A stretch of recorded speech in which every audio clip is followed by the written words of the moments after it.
Hello बच्चों, आज हम बात करेंगे विमाओं के उपयोगों के बारे में। पिछले वीडियो में हमने विभिन्न भौतिक राशियों की विमाएं लिखी और ये बताया कि विमाओं के निम्न उपयोग होते हैं। कौन कौन से उपयोग होते हैं उनके बारे में आपको बता चुका था।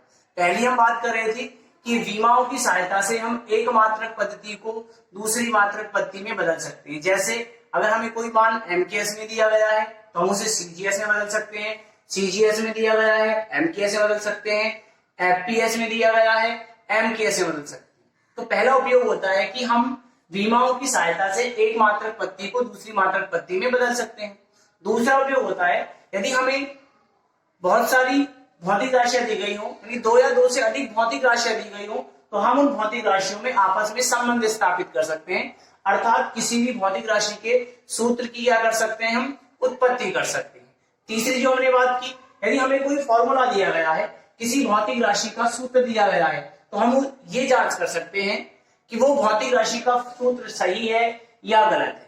और चौथी हम बात कर रहे थे कि विमीय समांगता का नियम, और हम ये कहते हैं कि विमीय समांगता के नियम की सहायता से हम विभिन्न भौतिक राशियों के सूत्र दिए जाएंगे, उनमें कुछ हमें अज्ञात राशियां होंगी, उन अज्ञात राशियों की विमाएं हम विमीय समांगता के नियम से निकाल सकते हैं। तो आज हम बात करेंगे विमा के उपयोगों की। ठीक है, ये चार उपयोग होते हैं जिनके बारे में हम बता चुके थे आपको। अब हम पहले उपयोग को लेके चलते हैं। पहला उपयोग क्या था हमारे पास, उसको पढ़ेंगे आज विस्तार से। एक मात्रक पद्धति को दूसरी मात्रक पद्धति में बदलना। देखिए, आज हम इस पहले उपयोग की बात करेंगे और इसके क्वेश्चन करेंगे कि एक मात्रक पद्धति से किसी भी भौतिक राशि को दूसरी मात्रक पद्धति में किस प्रकार से बदला जाता है। देखिए, हमें क्या, जैसे मान एमकेएस में दिया गया है, जैसे एमकेएस में मान लो हमें बल का मान दे दिया 5 न्यूटन, तो हम उसे सीजीएस में या एफपीएस में किस प्रकार से परिवर्तित कर सकते हैं। तो वो हम कह रहे हैं कि किसी भी भौतिक राशि को हम एक मात्रक पद्धति से दूसरी मात्रक पद्धति में किसकी सहायता से बदलेंगे, विमाओं की सहायता से। कैसे बदलना है, पहले हम उसके सूत्र की बात करेंगे, उसके बाद कुछ क्वेश्चन करेंगे। देखिए, मैं मान रहा हूं कि माना कोई भौतिक राशि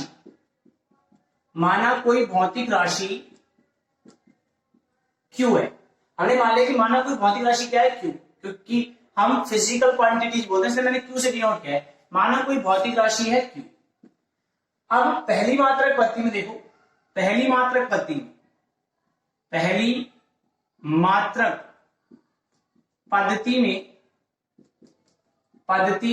में इसका परिमाण या कह सकते हैं आंकिक मान n1 है। यानी पहली मात्रक पद्धति में मैं इसको n1 मानूं। पहली मात्रक पद्धति में आंकिक मान कितना है, n1, और मात्रक कितना है, इसका मात्रक है मेरे पास u1 है। तो हम इस पहली मात्रक पद्धति में फिजिकल क्वांटिटी कैसे लिखेंगे, q बराबर n1 और u1। ये बात मैंने आपसे पहले कही थी कि किसी भी फिजिकल क्वांटिटी को प्रदर्शित करने के लिए हम क्या करते हैं, उस फिजिकल क्वांटिटी का आंकिक मान लेते हैं और दूसरा उसका लेते हैं मात्रक। जैसे हम द्रव्यमान लेके आते हैं, क्या कहते हैं, 2 kg, जैसे हम बोलते हैं 2 kg। जैसे मान लो ये एमकेएस में द्रव्यमान लेके आए, तो 2 तो इसका परिमाण है और केजी क्या है, इसका मात्रक। तो देखिए, द्रव्यमान हम ये कह रहे हैं कि पहली पद मात्रक पद्धति में द्रव्यमान ही रहेगा, तो यानी कि उसका मात्रक आंकिक मान तो है 2 और मात्रक क्या है, केजी। अगर मैं इसको सीजीएस में बात करूं, हम इसको नापेंगे 2000 ग्राम, इसमें नापेंगे 2000 ग्राम। तो देख लो, जैसे ही मात्रक पद्धति चेंज होती है तो आंकिक मान भी चेंज हो गया और मात्रक भी चेंज होता है। लेकिन भौतिक राशि कभी चेंज होगी, भौतिक राशि पहले भी द्रव्यमान थी और अब भी क्या है, द्रव्यमान। तो हम ये कह रहे हैं कि कोई भौतिक राशि है क्यू जिसका पहली मात्रक पद्धति में आंकिक मान n1 और मात्रक है u1, तो भौतिक राशि हो गई q बराबर n1 u1। अब हमने कहा कि जो विमा होती है वो क्या होती है, किसी भी भौतिक राशि के मूल मात्रकों को घातों के रूप में लिखना क्या कहलाती है, विमा। तो हम ये मान रहे हैं कि ये पहली मात्रक पद्धति है, तो इस पहली मात्रक पद्धति में इस u1 की विमा, तो क्या लिखेंगे, विमा। इसकी विमा मैं मान रहा हूं कि पहली मात्रक पत्ती में द्रव्यमान को मैंने लिखा है m से, तो m1 की पावर a, L1 की पावर b और T1 की पावर कितनी है c। देख लें, हमें बात करते हैं साधारण जो विमीय फॉर्मूला होता है हम उसको मूल मात्रक m, l और t के रूप में लिखते हैं। कैसे लिखते हैं? हम ऐसे लिखते हैं m की पावर a, l की पावर b और t की पावर c। अगर पहली मात्रक पद्धति में है तो m हमने m की जगह लिखा है m1 की पावर a, l1 की पावर b और t1 की पावर क्या लिखा है c। तो यदि ये वैल्यू मैं फिजिकल क्वांटिटी में रखता हूं तो मेरे पास देखो q क्या आएगा, q इज इक्वल टू आएगा क्या, n1 ब्रैकेट u1 के स्थान पे क्या रहा है m1 की पावर a, l1 की पावर b और t1 की पावर c। क्योंकि आगे मान की तो विमा होगी नहीं, मात्रक कि मूल मात्रकों को घातों के रूप में लिखना विमा होती है, इसलिए मैंने इस u1 की विमा लिख दी पहली मात्रक पत्ती में m1 की पावर a, l1 की पावर b और t1 की पावर c।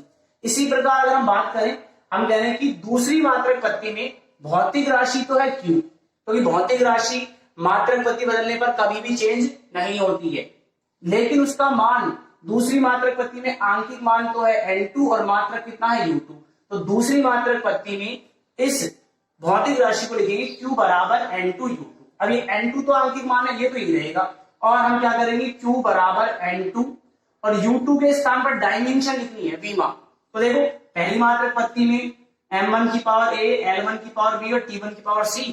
दूसरी मात्रक पत्ती में क्या करेंगे m2 की पावर a, l2 की पावर b और t2 की पावर c। एक बात ध्यान रख लें, पहली मात्रक पत्ती में भौतिक राशि q है, दूसरी मात्रक पत्ती में भौतिक राशि हमारे पास q है। तो भौतिक राशि चेंज नहीं होती, केवल उसका आंकिक मान और मात्रक दोनों पद्धति बदलने पर चेंज होते हैं, बाकी फिजिकल क्वांटिटी वही रहती है, चाहे आप उसे MKS में नापे चाहे CKS में।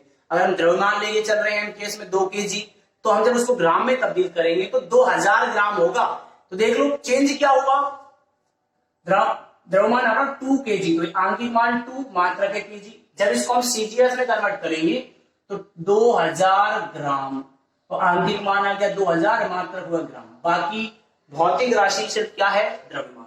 तो मैंने क्या लिख दिया कि पहली मात्रक पद्धति में क्या लिख रहा हूं, q आ गया n1, m1 की पावर a, l1 की पावर b और t1 की पावर c, और दूसरी में q बराबर n2, m2 की पावर a, l2 की पावर b और t2 की पावर c। अब देखो भौतिक राशि तो एक ही, वो नहीं बदली, तो दोनों q है, ये भी q है ये भी q है, भौतिक राशि सेम है तो दोनों को बराबर है, ये भी q का मान ये भी q का मान। तो मेरे पास आ जाएगा n2 ब्रैकेट m2 की पावर a, l2 की पावर b, t2 की पावर c, और यहां पे आएगा n1 ब्रैकेट में m1 की पावर a, l1 की पावर b और t1 की पावर c।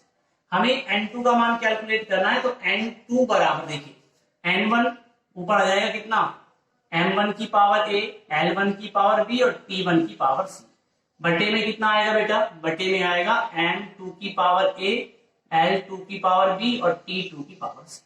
तो इससे हम फॉर्मूला ड्राइव कर रहे हैं, क्या कर रहे हैं कि एक मात्रक पद्धति से दूसरी मात्रक पद्धति को किस प्रकार चेंज करेंगे। तो मैंने क्या किया, q दोनों को बराबर रख दिया, ये दूसरी मात्रक पद्धति में q की वैल्यू, ये पहली मात्रक पद्धति में q की वैल्यू, दोनों बराबर होंगी भाई। तो इससे हल किया तो n2 बराबर देखो ये हो गया n1 ऊपर आ रहा है m1 की पावर a, l1 की पावर b, t1 की पावर c, नीचे क्या आ रहा है m2 की पावर a, l2 की पावर b और t2 की पावर c, एक साथ है। तो n2 इज इक्वल टू क्या आएगा बेटा n1, इनको मैं एक साथ लिख रहा हूं, देखो क्या आ जाएगा m1 अपॉन m2 की पावर कितनी है बेटा, जब पावर सेम होती है तो आधारों को एक साथ लिख सकते हैं। दूसरा l1 अपॉन l2 की पावर b, और तीसरा हमारे पास है t1 अपॉन t2 की पावर c। तो इस फॉर्मूले की सहायता से हम एक मात्रक पद्धति को दूसरी मात्रक पद्धति में क्या कर सकते हैं, बदल सकते हैं। क्या फॉर्मूला होता है सुन लें, n2 बराबर n1 m1 अपॉन m2 की power a, l1 upon l2 की पावर b और t1 अपॉन t2 की पावर c। यहाँ पर n2 जो है वो आंकिक मान है दूसरी मात्रक पद्धति में, और n1 कौन सी में है, पहली मात्रक पद्धति। तो इस फॉर्मूले की सहायता से हम एक मात्रक पद्धति को दूसरी मात्रक पद्धति में क्या कर सकते हैं, परिवर्तित कर सकते हैं। अब देखिए हम क्वेश्चन करेंगे कि हम क्वेश्चन कैसे करते हैं। देखिए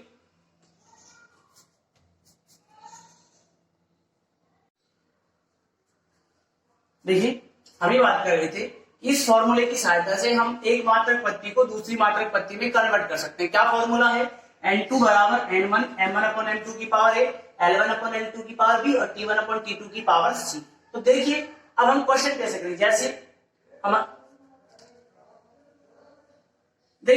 जैसे हमारे पास पहला क्वेश्चन दे रखा है, जैसे आपसे कह दिया कि यदि MKS मात्रक पद्धति में बल का मान F बराबर 1 न्यूटन, इसका मतलब है 1 किलोग्राम मीटर बटे सेकंड स्क्वायर।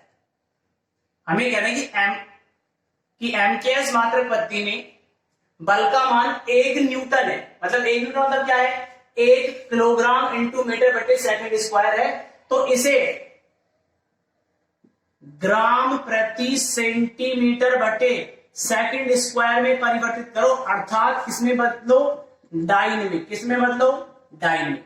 ये क्वेश्चन है। क्या क्वेश्चन है कि हमारे पास MKS मात्रक पद्धति में बल का मान 1 न्यूटन है, मतलब 1 किलोग्राम इंटू मीटर बटे सेकंड स्क्वायर। तो इसको किसमें परिवर्तित करना है अपन को? ग्राम इंटू सेंटीमीटर बटे सेकंड स्क्वायर, और इसको अपन बोलते हैं डाइन में चेंज करें। मतलब ये क्वेश्चन पूछेगा कि 1 न्यूटन बल को डाइन में परिवर्तित करें, तो किस प्रकार करेंगे ये देखें। तो देखिए क्वेश्चन कैसे करेंगे। सबसे पहले जो हमें दिया जाएगा उसे हम मानते हैं N1, पहली मात्रक पद्धति में क्या दे रखा है, तो हम लिख देंगे गिवन, क्या दे रखा है अपन को? पहली मात्रक पद्धति में जो दिया जाएगा वो है N1। N1 बराबर है 1 न्यूटन, इसका मतलब 1, और किसमें है इसका मान? केजी बटे metre upon kg into metre बटे सेकंड स्क्वायर। इसको मुझे चेंज किसमें करना है बेटा? चेंज करना है CGS में, मतलब ग्राम इंटू सेंटीमीटर बटे सेकंड स्क्वायर। तो सबसे पहले फॉर्मूला देखिए, तो क्या होता है? N2 बराबर होता है क्या? N1 bracket M1 upon M2 की power A, L1 upon L2 की पावर B, और क्या होता है? T1 अपॉन T2 की पावर C। तो देखिए मुझे किस चीज की आवश्यकता पड़ेगी? L1 मेरे पास है, M1 अपॉन M2 चाहिए, L1 अपॉन M2 चाहिए, T1 अपॉन T2 चाहिए, और क्या चाहिए? A, B और C। ये होते हैं बीमाओं के रूप में। अब देखिए तो मैं लिख रहा हूं किसमें चेंज करना है? MKS को चेंज करना है CGS में। MKS मात्रक पद्धति को किसमें चेंज करना है? CGS में। तो देखिए ये पहली मात्रक पद्धति, इसमें जो भी राशि आएंगी द्रव्यमान को मानूंगा M1, लंबाई को L1 और समय को क्या मानूंगा मैं? T1। ठीक है, ऐसे CGS में दूसरी है, उसमें चेंज करना, इसको मानूंगा द्रव्यमान को M2, लंबाई को L2 और समय को T2। अब देखो सबके सामने मैं एक ही लिख रहा हूं, लेकिन दोनों को सेम क्वांटिटी में लेना एक एक। तो मैंने यहाँ पे लिखा 1 1 1। तो यहाँ पर MKS में द्रव्यमान को नापते हैं किलोग्राम में, तो 1 किलोग्राम, लंबाई को नापते हैं मीटर में, तो 1 मीटर, समय को सेकंड में, तो 1 सेकंड। M2 में M2 बराबर भी 1, L2 बराबर भी 1 और T2 बराबर भी 1। अब देखिए CGS में नापना है, M2 द्रव्यमान है, किसमें नापते हैं? ग्राम में, लंबाई को सेंटीमीटर में, समय को। फॉर्मूला है N2 बराबर N1 M1 upon M2 L1 upon L2 T1 upon T2 की पावर A, B और C। अब A, B, C नहीं पता तो क्या करेंगे? कौन सी भौतिक राशि है? बल। तो बल का मात्रक लिखें, तो बल की लिखेंगे विमा, तो बल की विमा। तो देखिए बेटा बल की विमा मैं आपको लिखा चुका हूं, बल की विमा होती है M1 L1 T माइनस 2।